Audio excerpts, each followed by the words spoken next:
Bonjour, nous sommes les Brainstormers 974. De droite à gauche, Virginie, Xavier, Jean-Sébastien, Jimmy et Emeric.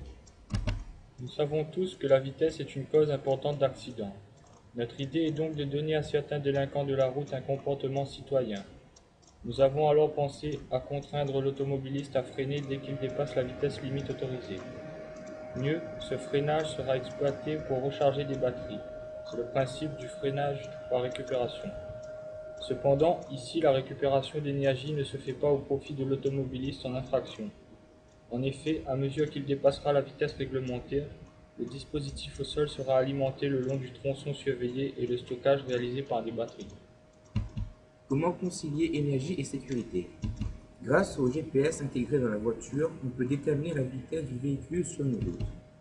En cas d'excès de vitesse, le GPS envoie l'information via un réseau sans fil à un automate programmable, qui fermera le circuit et qui entraînera le freinage du véhicule par induction. Donc pour l'induction, nous avons une bobine placée entre les roues de la voiture, qui est alimentée par la batterie. Donc l'automate programmable va fermer le circuit où il y a la bobine sous la route,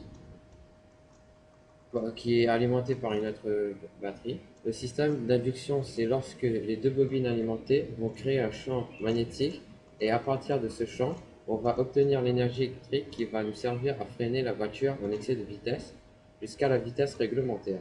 Ce freinage est appelé freinage de récupération.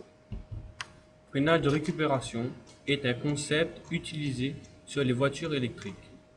Son rôle est d'utiliser le moteur pendant le freinage pour produire de l'électricité et recharger les batteries. Dans notre cas, au lieu de recharger la batterie de la voiture en infraction, l'énergie électrique permettra de recharger les autres batteries situées sur la route. Bien évidemment, nous n'allons pas créer une route avec une seule bobine. Il s'agit en effet d'un ensemble de circuits comme celui présenté précédemment qui seront associés en parallèle et positionnés à des distances astucieusement calculées sur la route. En conclusion, nous pouvons dire que notre idée est innovante sur le point de vue énergétique et sécuritaire. Cette solution répond donc à la problématique.